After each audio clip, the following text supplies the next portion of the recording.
Salut tout le monde, bienvenue à une nouvelle vidéo. Ça fait extrêmement longtemps que je ne vous ai pas pris, et encore moins en face cam.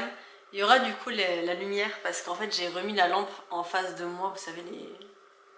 Je sais toujours pas comment ça s'appelle, hein, mais les lampes.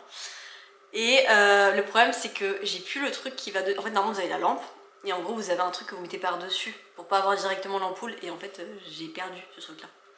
Ça fait des années que j'ai pas dû installer cette lampe là, mais quand je dis des années je blague pas, on parle vraiment d'années. Et du coup forcément j'ai plus aucune idée. Alors après c'est une marque connue donc je pense que je pourrais retrouver facilement un truc à mettre dessus. Mais du coup là dans l'immédiat je l'ai pas. Et du coup je vous ai pris vraiment, pas forcément à l'arrache mais un petit peu parce que voilà c'est derrière comme ça. Et j'avais absolument besoin de mettre la lumière puisque du coup vous avez la fenêtre qui est là et ça faisait un contre-jour sinon. Donc il fallait absolument mettre une lumière en face. Et là c'est des petits coussins pour aller dehors, mais voilà. Je vous ai pris chez moi en mode normal. J'ai trop plein de trucs à vous raconter, trop plein de trucs à vous parler. Et il faut aussi que je réponde à vos questions. Voilà, en fait j'ai pris toutes vos questions que vous m'aviez posées sur Instagram la dernière fois. Et j'en ai eu je crois pas beaucoup, hein, mais j'en ai eu quelques-unes sur la vidéo que vous avez dit, la toute première. Donc du coup je les ai notées et on va essayer de partir de ça pour vous parler un petit peu, de répondre à vos questions et vous parler un petit peu de tout ce qui se passe, etc. Mais voilà, je vais m'appuyer sur vos questions pour un peu vous parler. Donc au niveau des questions, on avait du coup, comptes-tu revenir sur YouTube? Donc celle-ci je préfère la faire en premier puisque c'est quand même une des principales qui concerne on va dire le plus du coup le sujet, les vidéos, etc. Mais par rapport à cette question, alors ce sera oui. Mais, voilà, ça va être un peu un oui mais pas comme avant. Voilà. Avant, depuis de toute façon longtemps, quand je vous filmais très régulièrement, voire carrément quotidiennement, puisque je vous filmais tous les jours. À l'heure actuelle, c'est plus dans mon objectif ni dans mes projets. Potentiellement, mais à voir dans le temps, peut-être vous faire des mini-vlogs tous les jours, mais genre sur TikTok. Mais je préfère vous faire des vlogs quand c'est des journées vraiment où on fait plein de choses. Mais ça m'intéresse, hein, donc il y aura forcément plusieurs vidéos par semaine. Moi je pense qu'il y en aura 2 par semaine, je pense pas qu'il y en aurait plus. Je dirais 2, voire peut-être même qu'une seule, à voir. Mais je pense que ce sera 2. On verra après au fur et à mesure du temps, parce que je vais vous expliquer un petit peu comment ça va se passer pour les prochaines semaines. Mais du coup, ouais, dans l'objectif, ce serait de revenir, oui, maintenant pas la même fréquence qu'avant, parce que c'est pas tenable au vu de ce qui va se passer dans ma vie ces prochaines semaines. Donc c'est pas du tout tenable sur la durée, et que j'ai pas non plus envie de me retrouver, on va dire, débordée sur le fait des montages, des machins, des ci, des ça, et que justement ça me dégoûte et que je veuille plus en publier. C'est pas le but. J'ai les fenêtres ouvertes, du coup il y a plein de bruit partout, c'est très agréable. C'est pas grave. Mais du coup, voilà, le but c'est vraiment de trouver une organisation qui me permette de faire ce que j'ai à faire sans être surbookée, on va dire, dans le sens où j'ai quand même les 3 enfants à côté, etc. Mais donc, oui, je reviens. Si tu devais recommencer, que ferais-tu de différent? Cette question-là va être très compliquée à répondre parce que moi, si je devais recommencer, il y a tout un tas de trucs que je ferais différemment, mais vraiment tout un tas de trucs. Tout simplement parce que j'aime bien voir d'autres, enfin pas d'autres choses, mais en mode... Ouais, en fait, si j'avais la chance de pouvoir, on va dire, faire les choses sur plusieurs vies, en fait, j'aimerais en faire que des différentes, limite, pour découvrir d'autres choses, en fait. J'adore découvrir d'autres choses. Donc c'est quelque chose qui m'aurait intriguée, bien sûr. Et c'est pour ça que là, qu'est-ce que j'aurais fait de différent? Mais en fait, il y a tout un tas de choses. Mais chaque chose que j'aurais fait différemment aurait eu des conséquences sur l'heure actuelle. Donc je peux pas vraiment répondre, genre c'est pas un point précis, on va dire. Tu t'es fait opérer de quoi? Je m'étais fait opérer pour une augmentation mammaire, donc c'était un choix. Ça faisait déjà plusieurs... maintenant on peut dire... Enfin, je sais pas si on peut dire plusieurs années, mais en tout cas ça faisait plus d'1 an que j'y pensais. J'avais pris un rendez-vous en fait chez quelqu'un tout simplement. Et j'ai pris du coup... Enfin la personne m'avait dit qu'on pouvait pas avoir de prise en charge par rapport à ma situation. Du coup j'ai fait le choix d'aller voir quelqu'un d'autre qui elle m'a dit que oui, il n'y avait pas de souci pour une prise en charge. Dans tous les cas c'est ni l'une ni l'autre qui décide, hein, c'est vraiment le médecin conseil. Mais leur avis était déjà différent d'une à une autre. Puisque moi je m'étais référée à ce que je voyais sur internet, et sur internet si on se basait à ce que je voyais, j'y avais le droit. Donc du coup je voulais absolument voir quelqu'un d'autre, soit pour avoir le même avis et me dire bah non c'est pas possible, soit me dire bah peut-être que l'autre elle a pas osé et finalement c'est possible. Et en fait je vous expliquerai, de toute façon je vous ferai une vidéo vraiment exprès par rapport à ça, mais du coup on a envoyé le papier et effectivement ça a été accepté. Donc j'ai pu faire une augmentation mammaire mais qui a été du coup prise en charge. Voilà. Donc ouais, je vous ferai une vidéo je pense exprès sur ça parce qu'il y a quand même plein de choses à dire. Et honnêtement, j'ai la chance d'être tombée sur... Les mouches ça va être très... Non franchement, les mouches ça va être chiant. Ici dès que tu ouvres la fenêtre, t'as au moins 20 mouches qui rentrent, c'est insupportable. C'est horrible. Je sais pas si c'est... On m'avait dit que c'était à cause de Super U, donc je sais pas si c'est vraiment à cause de ça, mais c'est chiant. Du coup il y en a vraiment partout des mouches, bref. Je vous disais donc qu'il y a tellement de choses à dire en fait sur ce sujet-là, en sachant que je suis tombée sur déjà une chirurgienne qui est parfaite. Enfin, je pense qu'il n'y a pas d'autre terme, que ce soit sur la prise en charge, surtout même les infirmières, parce que les infirmières, faut pas les oublier. Mais non, franchement, la prise en charge qui a été géniale et l'opération qui s'est trop bien passée. Vraiment, en fait, tout le monde, je vais pas vous mentir. Après, je l'ai fait avec une chirurgienne qui a son compte et du coup dans une clinique qui est privée.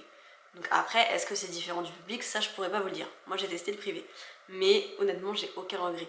Et si c'est possible, je compte bien, parce qu'il faut se refaire opérer tous les 10 ans, je compte bien refaire avec elle, vraiment, parce que vraiment, mais j'ai aucun regret. C'est vraiment entre la prise en charge, le fait que quand vous avez un truc que vous avez peur ou autre, on en rediscute, le fait de... Bah en fait, vraiment, tout est remis en... Enfin, il n'y a pas de...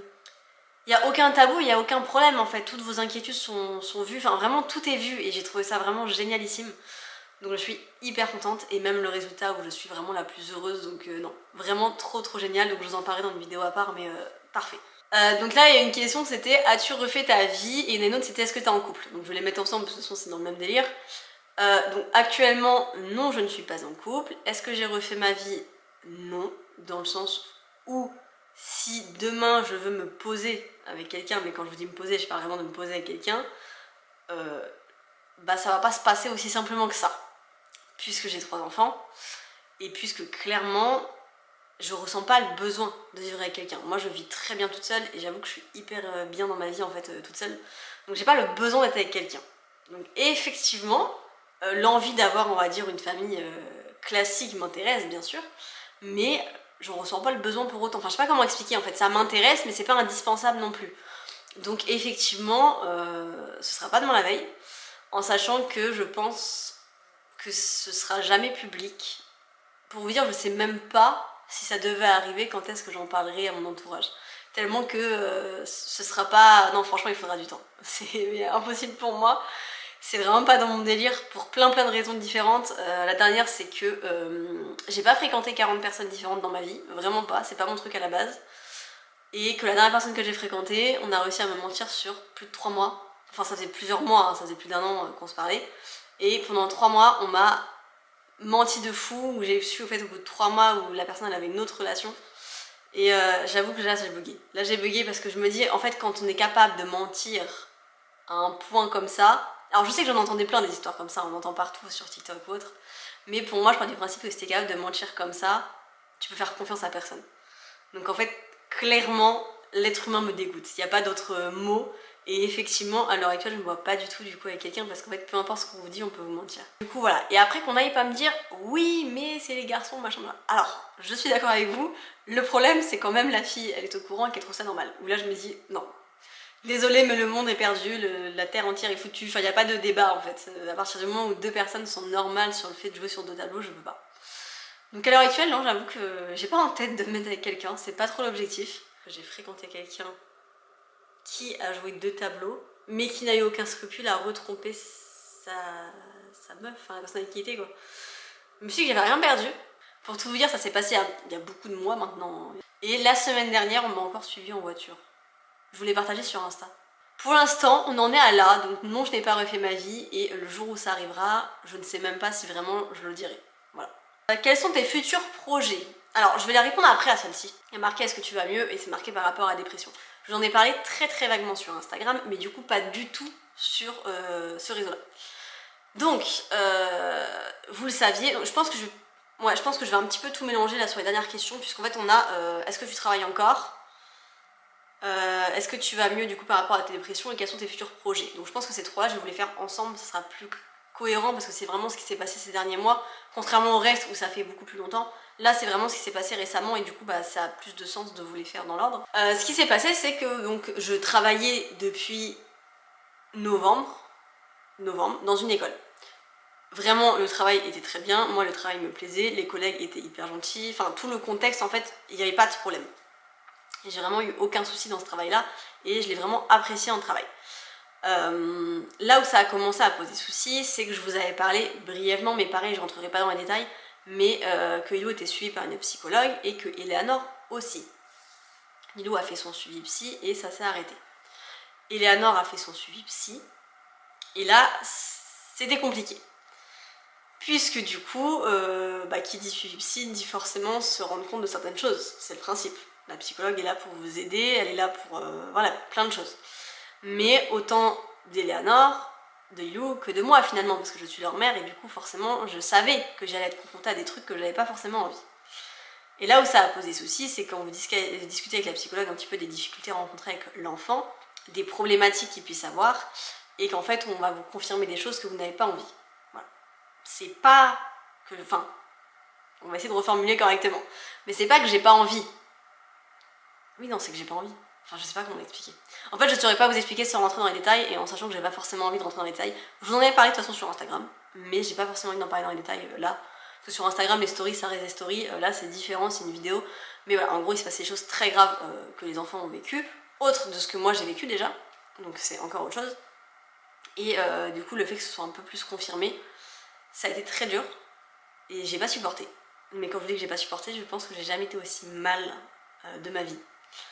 J'ai jamais été aussi mal. Je crois que j'en ai voulu à la terre entière. Vraiment, j'en ai voulu à tout le monde. C'était... Je me souviens dans quel état j'étais en fait, donc ça fait un peu bizarre d'en parler, mais vraiment, j'étais pas moi-même. J'étais vraiment pas bien et je me suis mis dans un état où en fait, même quand vous pensez que c'est bon, vous avez réussi à vous sortir de cet enfer, on vous remet un coup de massue en vous disant non, mais en fait, il s'était passé ça avec tel enfant. Et ça, c'est des trucs qui sont plus supportables. Et ouais, non, j'avoue que j'ai pu supporter, donc j'ai su ça en début d'année. En janvier exactement, j'ai su ça. Et ça a été très très compliqué pour moi. Ensuite, du coup, j'ai continué de travailler en parallèle, enfin voilà. Sauf qu'en fait, au bout d'un moment, c'est la période où en plus où Eleanor est Timo, elle n'est pas beaucoup à l'école, je sais plus pourquoi. Justement, il y a eu des phases où Eleanor allait pas bien, mais on s'est beaucoup posé la question parce qu'en fait, il n'y avait pas de... Il y avait rien Enfin, il n'y avait pas de truc physiologique, il n'y avait rien qui prouvait par rapport au médecin qu'en fait elle avait un problème, elle n'avait pas de problème. Mais ça se passait très mal, enfin il y avait un truc qui allait pas, bref. Donc je pense que tout ça était lié forcément, mais il y a eu pas mal de soucis et pas mal de trucs qui ont été très très durs, que ce soit je pense pour la petite comme pour moi. Et forcément donc si elle allait pas à l'école je pouvais pas travailler et par rapport à ça, il y avait tout ce que moi j'y vais derrière. Je sais pas du coup si c'est vraiment l'un comme l'autre, enfin là j'ai pas de mots on va dire particuliers, je sais juste que moi j'ai fini aussi par tomber du coup en dépression. Donc ça c'était en début d'année. Donc il y a quand même quelques mois, maintenant j'y suis plus, heureusement que ça n'a pas duré d'ailleurs dans le temps, mais en tout cas ça a quand même eu lieu. Et j'avais beaucoup de mal à l'accepter parce que j'étais seule avec les enfants et que surtout en fait j'avais pas de difficulté avec les enfants si vous voulez. La dépression elle était vraiment liée à moi et elle était pas liée au reste. Je sais pas comment vous l'expliquer. Elle était liée au reste en mode oui, je n'arrive même pas à sortir de chez moi, enfin il y a plein de trucs en fait qui ont été compliqués, mais j'arrivais à gérer les enfants sans problème. Et c'est vrai que j'ai accepté le fait que je suis en dépression, ça j'ai pas eu de soucis. Mais j'avoue que j'ai pas accepté par exemple les traitements ou autres parce que pour moi je savais m'occuper des enfants donc j'avais pas besoin non plus de traitement. Mais ça n'allait pas pour autant à 100%, mais voilà, je sais pas si vous comprendrez. Je pense qu'il y a que les personnes qui sont vraiment en dépression qui pourront comprendre ce que je veux dire, mais voilà, j'étais en dépression mais ça m'empêchait pas de m'occuper de mes enfants pour autant. Et du coup ça a été un peu compliqué quand même, donc forcément j'ai dû arrêter de travailler parce que là pour le coup c'était trop compliqué. Tout comme je vais pas vous mentir, faire des courses c'était devenu compliqué. En fait je m'étais dit, quand une personne en fait aussi proche de l'enfant est capable de lui faire autant de mal, je me suis mis à avoir peur de tout le monde. Et du coup elle m'avait expliqué en plus le médecin.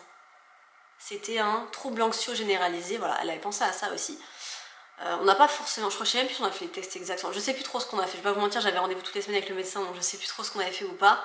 Je sais juste que du coup elle en était ressortie avec ce trouble-là, dans le sens en fait où je n'arrivais même plus à faire des courses, genre juste sortir me déranger, juste aller à l'école me déranger, déposer les enfants. Tout était devenu vraiment hyper compliqué, donc j'ai eu des suivis médecins et psychologues toutes les semaines. Et du coup, bon, il s'en est allé, que maintenant ça va mieux. N'oublions pas qu'on est toujours dans la même maison, donc ça joue énormément et c'est aussi pour ça que je cherche à déménager. Parce que rester dans la même maison, finalement, c'est vraiment pas positif. Et même voilà, en fait ça faisait des années, enfin ça faisait 2 ans du coup, 2 ans et demi maintenant que je suis toute seule. C'était très bien dans le sens où j'étais passée à autre chose, mais le fait d'avoir remis ça sur le tapis on va dire avec la petite, ça a été un peu plus compliqué. Et il faut savoir que j'avais demandé de l'aide au psy comme je vous en avais parlé pour les enfants parce que j'arrivais plus en fait moi à gérer tous ces trucs là. Parce que franchement, je vous dis, il y a plein de trucs qu'on parle pas sur les réseaux, et il y a quand même une énorme partie qui peut être très très difficile avec les enfants. Et je crois que ma plus grande fierté, c'est pareil, la semaine dernière, quand on va au rendez-vous avec la maîtresse d'Eleanor et qu'on me dit qu'elle avait fait plein de progrès. Je crois qu'il n'y a pas plus grande fierté que quand on dit que les petits ont évolué énormément. Faut savoir que Léonore l'année dernière elle partait sur le fait qu'elle était vraiment dernière en fait, il n'y a pas d'autre terme, elle était dernière de la classe quoi, ça avait rien. Et en fait cette année maintenant, elle est pas non plus première bien sûr, mais elle est revenue une enfant normale. Et ça c'est tellement une fierté, on parlait d'une enfant qui avait aucune base on va dire. Lilou c'était plus ou moins pareil, on était sur une enfant qui avait plein de difficultés et maintenant tout va bien. Bon, la caméra elle me dit qu'elle a trop chaud donc j'espère que je vais quand même pouvoir finir la vidéo. Mais du coup, ouais, c'était un peu plus compliqué, il y a eu pas mal de choses et finalement ça a été beaucoup... Enfin ça allait quoi. La psychologue c'est vrai qu'elle était très surprise du fait que ça allait mieux très rapidement. Mais ouais, non franchement voilà. J'ai tenté, hein, faut savoir que j'ai tenté quand même les médicaments. Mais ça n'a pas abouti, dans le sens où ça m'a rendu malade et du coup je me suis dit mais c'est mort en fait. Déjà je ne voulais pas les prendre, ça a duré plusieurs mois où on a essayé de me convaincre de les prendre et je voulais pas. Et derrière le fait que je les ai pas supportés, ça m'a juste convaincue sur le fait que de toute façon faut pas que j'attende que ce soit les médicaments qui m'aident, ils vont pas m'aider. Faut savoir que j'allais déjà mieux quand j'ai commencé à les prendre. Parce que c'est vraiment la phase où ça a été très mal, elle a pas duré longtemps. C'est juste que j'ai préféré aller voir dans le sens où j'étais seule avec les enfants et je me suis dit c'est mort, je peux pas non plus rester là-dedans, il faut qu'on m'aide à aller mieux. Et du coup, c'est vrai que de moi-même, j'avais pris rendez-vous. Ah, les mouches là! Avec le médecin et avec du coup une psychologue qui du coup était très bien d'ailleurs. Et qui m'a dit, donc il y a plus d'un mois de ça maintenant. Oui, je pense que ça doit faire plus d'un mois maintenant. Qui m'a dit que du coup, pour elle, elle avait plus la nécessité, en tout cas dans le besoin dans lequel j'étais, hein, du fait de la dépression, qu'elle n'avait plus la nécessité que je la revoie parce que j'allais bien. Mais que bien sûr, si j'avais envie, je pouvais, mais pas dans le contexte de la dépression, c'était réglé quoi. Donc ça c'était vraiment aussi un accomplissement de se dire que c'était enfin fini. Même si je le sais qu'il faut que je me méfie parce que voilà, tout peut arriver et qu'on ne sait jamais ce qui peut se passer, mais en tout cas voilà, dans l'ensemble ça va en fait.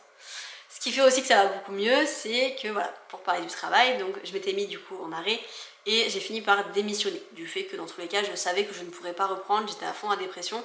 Et en fait la dépression, le travail joue aussi un rôle dans la dépression parce que du coup j'avais l'angoisse de me dire va falloir que je leur dise que je peux encore pas travailler, va falloir leur dire encore une fois que je suis en arrêt. Et en fait j'angoissais, ridicule, je vais pas vous mentir, c'est ridicule, je le sais, hein, mais comme quand j'angoissais faire des courses, c'était ridicule. Mais c'était une angoisse qui était plus forte que moi, enfin c'est pas moi qui contrôlais quoi. Donc du coup j'ai fait le choix de démissionner. Choix du coup qui avec le recul je trouve très bien, dans le sens où ça m'a permis également de me poser plus sur qu'est-ce que j'ai envie plus tard. Et également qu'on me dise la fameuse remarque que tout le monde m'a dit du coup ces derniers mois, d'arrêter de faire en fonction des enfants. Puisque effectivement avec tous les traumatismes que les petits ont eu, j'ai toujours fait en fonction d'eux et en fonction de leur bien-être. Et on est arrivé au point final où je peux plus faire en fonction d'eux et en même temps eux vont mieux et que maintenant je fasse en fonction de moi. Donc le prochain projet bien sûr est de déménager. Donc j'ai trouvé un travail et maintenant j'essaie de me trouver une habitation par là-bas, un lieu où je pourrais du coup déménager avec les enfants et refaire notre petite vie par là-bas. Mon travail, je le commence la semaine prochaine, enfin je sais pas c'est quand vous verrez cette vidéo mais voilà. Et du coup c'est pour ça aussi que je ne pourrais plus faire autant de vidéos que j'aurais eu envie et que ces derniers mois également j'en ai pas fait puisque du coup j'étais en train de gérer la dépression. Je pense que de toute façon par rapport aux questions j'avais fait le tour. Après c'était oui comment tu arrives à t'en sortir financièrement, jusqu'à maintenant du coup j'avais mon travail. C'était même pas un mi-temps, c'était vraiment plus petit à l'école, donc forcément je pouvais. Là, depuis la dépression, j'ai plus rien, clairement. Puisqu'en plus j'ai démissionné, donc j'avais le droit à rien, donc c'est un peu la galère. Mais je sais que je recommence un travail là, donc voilà, tout va revenir dans l'ordre et c'est plutôt cool. Et ouais, je sais que ça prouve en fait, et puis je pense que ça va nous mettre vraiment une barrière hein, sur le fait de, on a vécu plein de choses ici, les enfants comme moi, les enfants principalement du coup, surtout du fait de ce que, voilà, on m'a dit.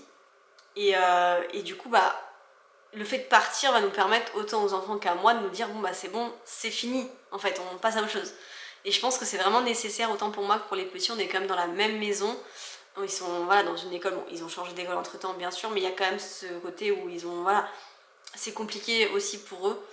Et c'est surtout qu'en fait, ils ont peur en fait. C'est qu'ils ont très peur et c'est pas toujours évident. Je vais pas vous mentir, il y a quelqu'un qui a sonné chez nous en avril. Je sais même pas c'est qui d'ailleurs, est-ce que c'est encore des gens comme la même qui me suit, je sais pas. Je pourrais pas vous dire, mais en tout cas on a sonné chez moi en avril, vers 21h. Très bizarre, je pense pas que ça puisse être mes voisins. Alors déjà je les connais pas, enfin je connais mes voisins à côté, la dame à côté je la connais aussi. En face vite fait parce que leur fille va au foot avec la mienne, enfin les miens, mais je leur parle pas. Donc je sais pas du tout si ça peut être qui. en sachant que du coup tout le monde sait que j'ai 3 enfants, donc je trouverais ça bizarre qu'on aille sonner chez moi à 21h, limite toquer à la porte, mais sonner je trouve ça bizarre. Donc j'arrive pas à savoir qui aurait pu sonner à 21h chez moi, et en fait ça a sonné, et genre quelques minutes après, il y a une voiture qui a démarré à toute vitesse. J'ai pas su, je pourrais pas vous dire, je ne sais pas. Je sais juste que ça a fait très peur aux enfants, et en fait voilà, on reste en fait dans ce délire si vous voulez, où le moindre truc on a peur. Et même si moi je le montre pas, et qu'à l'heure actuelle ce truc là, bon... Enfin, c'est des trucs que j'arrive à gérer, quand je vois que la peur de mes enfants elle est aussi présente, je me dis c'est vraiment la seule solution de déménager. Et vraiment ce travail-là, je pense que les gens ne se rendent pas compte, du moins les gens qui m'ont embauché, à quel point un simple travail, en fait un simple truc, peuvent sauver la vie à pas mal de gens. Et là sur ce coup-là, ouais, je pense qu'ils savent pas, mais ils nous ont bien sauvé la vie avec moi et les enfants. Et je suis vraiment trop pressée déjà de commencer à travailler parce que vraiment j'attends que ça. Et de savoir que c'est la porte de sortie qui va nous permettre de trouver un logement par là-bas et potentiellement de déménager incessamment sous peu. J'espère sincèrement qu'on déménagera avant septembre, puisque forcément l'école, j'aimerais bien qu'ils aient un autre logement et donc une autre école. Si je les fais commencer à l'école d'ici en septembre, ce qui m'embêtera, c'est qu'ils seront obligés de changer d'école et donc de reprendre une année scolaire en cours, ce qui moi me dérange. Si ça doit arriver, ça arrivera, j'aurai pas trop d'autres solutions, mais j'espère tout faire et j'espère réussir pour qu'on change avant septembre. Ce sera tout pour cette vidéo, je vais vous laisser et puis je vous dis à la prochaine dans une autre vidéo.